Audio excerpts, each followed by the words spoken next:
American Marines stationed at Khe Sanh in January 1968 knew that something terrible was coming their way, but none of them could have imagined the horrors that were about to unfold. After several signs that an attack on their position was imminent, eerie and unsettling events started happening in the trees just around the base, making the soldiers' skin crawl. Patrols stopped leaving the base and the gates were sealed. A few days later, on a ridge about 500 yards away, Marines spotted several NVA soldiers and quickly called in a 105mm howitzers fire mission.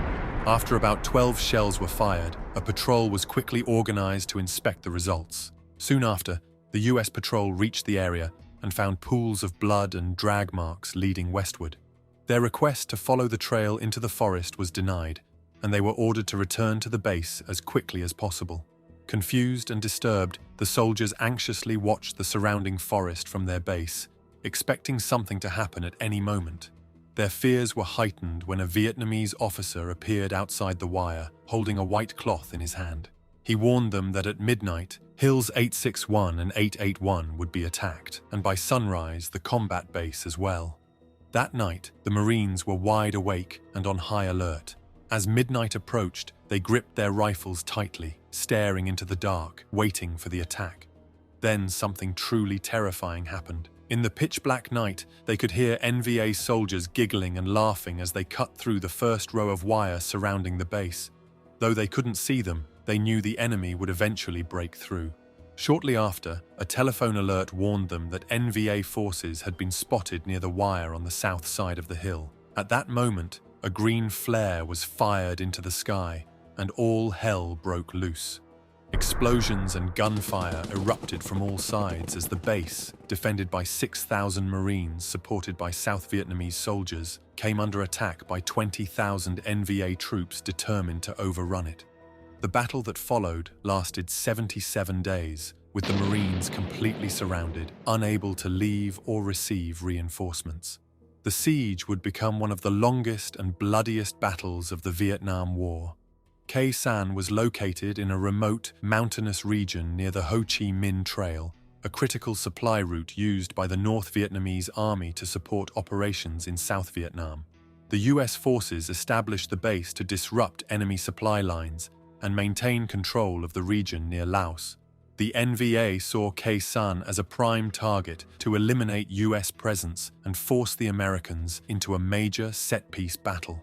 On the night of January 21, 1968, the NVA 304th Division launched a surprise artillery attack and even managed to infiltrate the wire of the base. Forward artillery observer Dennis Mannion recalled moving through the trenches in total darkness, armed with only .45 caliber pistol, feeling his way with one hand when he suddenly touched the hair of an NVA soldier. He eliminated him with his pistol and continued to the ridgeline, where he and a few other Marines called in and adjusted artillery fire throughout the night. During the night, 18 Marines were killed and 50 more wounded. Also, a big ammunition dump was hit, causing a massive explosion inside the base, which caused extensive damage. And to make matters worse, another shell detonated a cache of tear gas, which spread across the entire area. As dawn approached, the attack subsided, and it seemed as though the worst was over. However, just as the sun began to rise, rockets and artillery rained down on the southwest side of the combat base, just as the NVA officer had predicted the previous day. Their plan had been to overrun both hills by sunrise, but the Marines ruined it. When the NVA forces retreated, they left behind a series of set explosives, which detonated shortly after. In the daylight, the Marines found around 30 dead NVA soldiers inside the wire and drag marks where the enemy had recovered their dead and wounded. From this moment on, the Marines would fight and live in the trenches for the next 77 days, relying solely on helicopters and airdrops for ammunition, food, and water, all delivered under constant fire.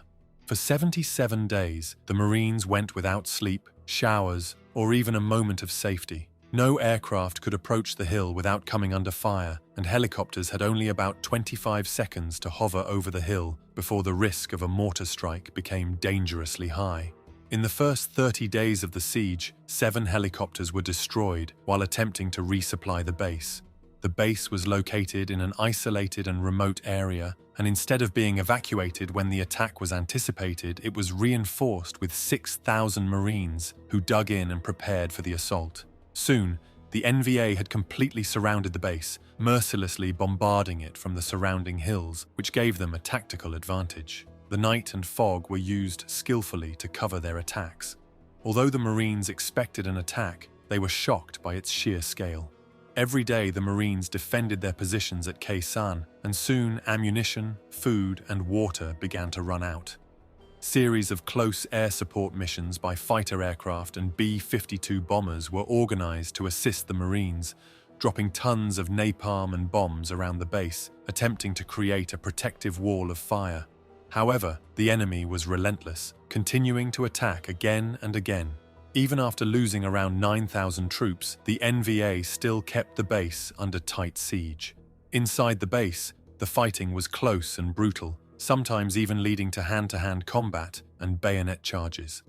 The base was completely destroyed by constant bombardment, nothing above ground was safe, and life was reduced to constantly staying in shelters or trenches. The dead were left to rot, consumed by rats in the hot and humid weather, creating an apocalyptic scene reminiscent of World War I trench warfare. For 2.5 months, the Marines lived in the same uniforms, which had practically disintegrated on them. The few moments of sleep they could snatch were on pieces of cardboard in their trenches or dugouts. Around 1,000 different shells hit the base every day. The shelling was so intense that even those who weren't hit by shrapnel suffered from concussions, bleeding from their noses and ears. The wounded piled up every day, and only basic medical aid could be provided in the besieged base. Medevac helicopters tried to evacuate the wounded, but the loading process was critical, as everyone involved was exposed to enemy fire, and many didn't survive the evacuation attempts.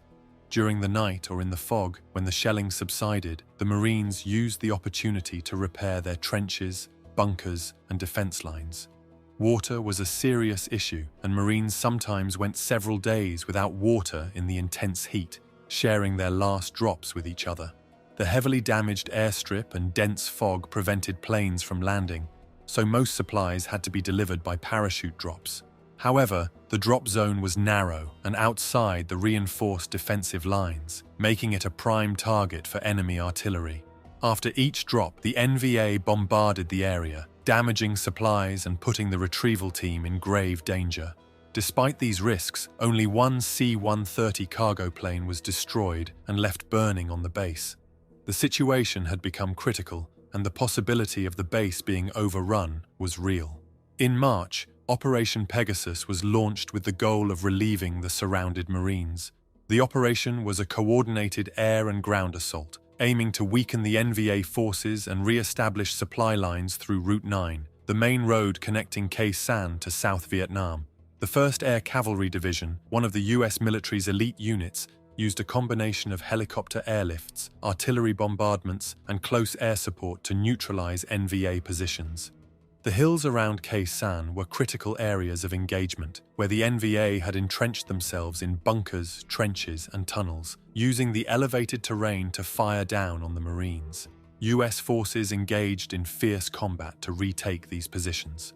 Despite the challenging terrain, the superior air support and artillery fire eventually pushed the NVA back, allowing the trapped Marines to regain mobility and launch patrols outside the perimeter, helping to prevent the NVA from organizing further attacks.